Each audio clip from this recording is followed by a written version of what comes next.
like when I was out one time, I was looking for it, but yeah, I couldn't find it. Yes.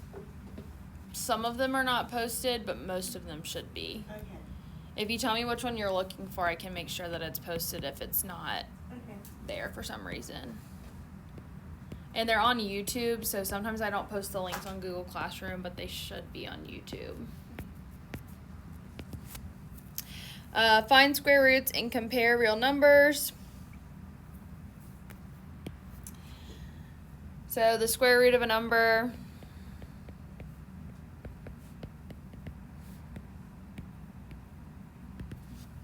so we get that if we say if b squared equals a, then b is equal to the square root of a.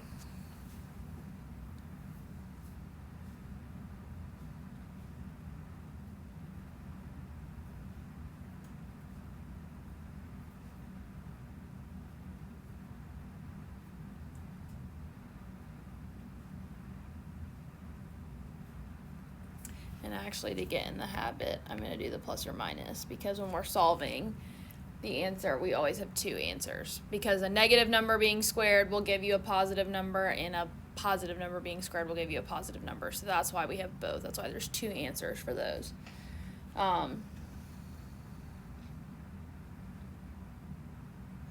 So just within a radical, if we have the radical and then the number inside, this is the radical symbol. There's no other way for me to say it. The radical symbol. So I'll usually say like inside the radical, and that's what I'm talking about. And then inside, so A in this case is called the radicand.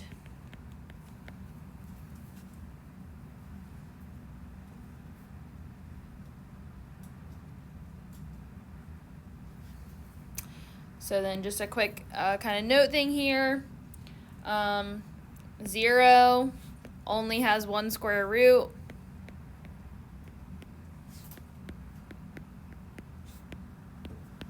So the square root of 0 is just equal to 0, because 0 is not positive or negative, so we only have that. Negative numbers.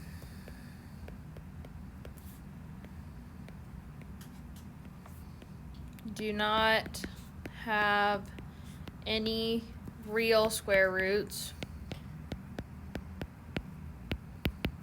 So, not to say eventually we can't, but right now you can't have like the square root of -2. Can't have that.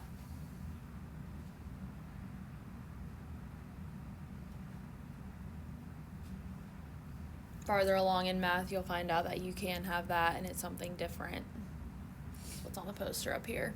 It's the square root of -1. And then,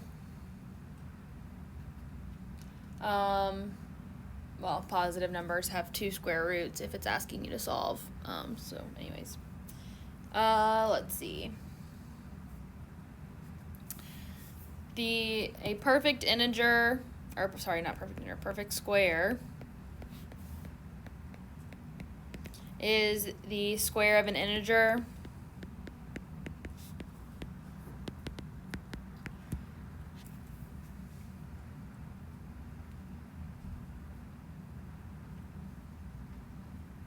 so a perfect square would be something like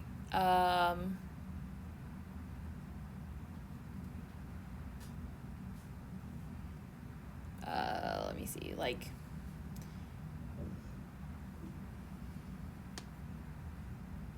the square root of 36, okay, because an integer times itself can give you that. So 6 times 6 is 36. So that's a perfect square. Let's see.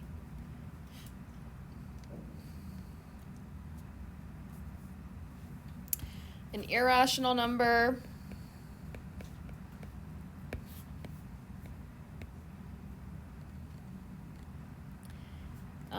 is a number that cannot be written as a quotient of two integers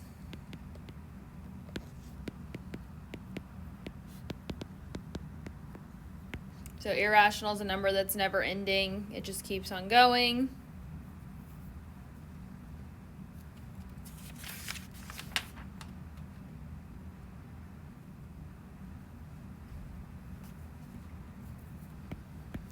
Real numbers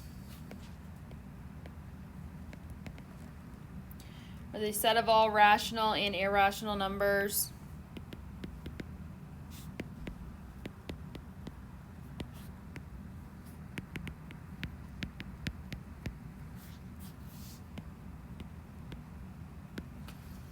so the square root of a negative is not real. Just like, how do you have a number that's not real? But we do. It's called I.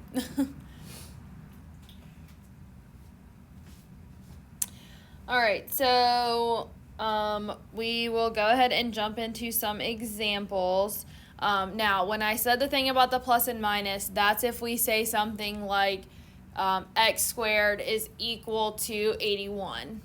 Okay, when we're solving for x, there are two possible values that make that true. If they just give you a square root, then it is just the one answer. Okay, so number 4, just is to evaluate the expression, we have negative square root of 49. So what number times itself gives you 49? 7. Oh, okay. So then, and we have, it was a negative out front, so we're just going to keep the sign with these ones. So it'll be negative 7. Okay, so the negative just can't be inside the... Right, the negative just can't be inside. Mm-hmm. Okay. So if you forget, if you look at this poster up here, and the square root of the negative 1, the little pi guy is telling him to get real, so that can be your little reminder that he can't, right now where we are in math, he cannot exist yet. For number 6, so this one's interesting. They actually tell us it's plus or minus the square root of 1. Okay, so whatever sign they give you out front, just copy it over. Okay, so what times itself gives you 1? 1. Yep, so it's plus or minus 1. So far these are all perfect squares. Isn't it about plus or minus? Does it have a meaning, or is it just... It could either be positive or negative, Oh. is all it means.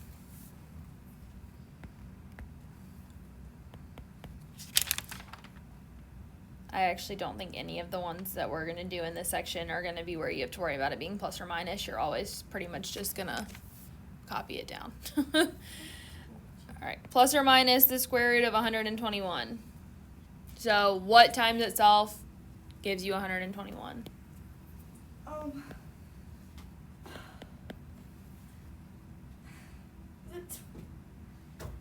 Is it 11? Yep. Okay. So the ones that I would expect you to know in terms of perfect squares are up through 13. Okay, so we can actually, let's make a list of all the perfect squares. So 1 times 1 is 1, 2 times 2 is 4, 3 times 3 is 9, 4 times 4 is 16, 5 times 5 is 25, 6 times 6 is 36, 36, 7 times 7 is 49. 8 times 8. I lost my streak.